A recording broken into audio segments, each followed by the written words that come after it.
PTA ने Lahore high court को आगाह किया है कि 2021 से 2025 तक 57,000 गैर कानूनी सिम्स को ब्लॉक किया गया।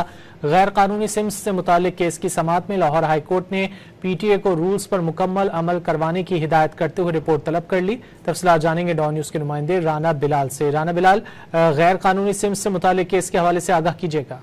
जी देखिए, गैर कानूनी सिम्स के हवाले से मुल्जमान की दरख्वास्त जमानत पर लाहौर हाईकोर्ट में समाअत हुई है और अदालत ने पीटीए को रूल्स पर मुकम्मल तौर पर अमल दरामद करवाने की हिदायत करते हुए आइंदा समाअत पर रिपोर्ट भी तलब कर ली है। आज अदालती हुक्म पर पीटीए और एनसीसीआईए के अफसरान जो है वो अदालत के रूबरू पेश हुए।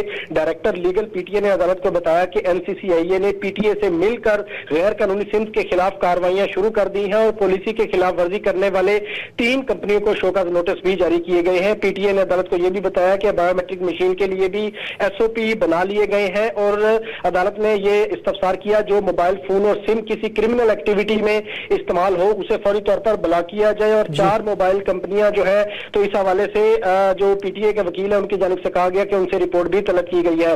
पीटीए ने अदालत में यह भी इंकशाफ किया कि 2021 से लेकर 2025 तक 57,000 गैर कानूनी जो रजिस्टर्ड सिम्स हैं उन्हें ब्लॉक किया गया है और गैर कानूनी रजिस्टर्ड सिम्स को रोकने के लिए मजीद इकदाम जो है वो भी किए जा रहे हैं। जो डायरेक्टर एनसीसीआईए हैं उनकी जानिब से अदालत में यह बात बताएगी कि एक रात में एक मोबाइल से 700 से 900 सिम्स जो है वो एक्टिव हुई और जिस पर अदालत ने इस्तफसार किया कि इतनी बड़ी तादाद में जो सिम्स एक्टिव हुई हैं इसके खिलाफ क्या एक्शन लिया गया, इसके एक्शन लेने के हवाले से मुतल्लिका हुकाम को फौरी तौर पर लिखा जाए।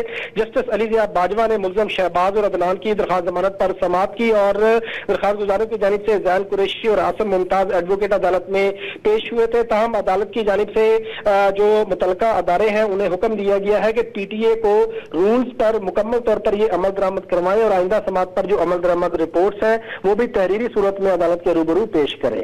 बहुत शुक्रिया राना बिलाल इन तफसीलात के लिए।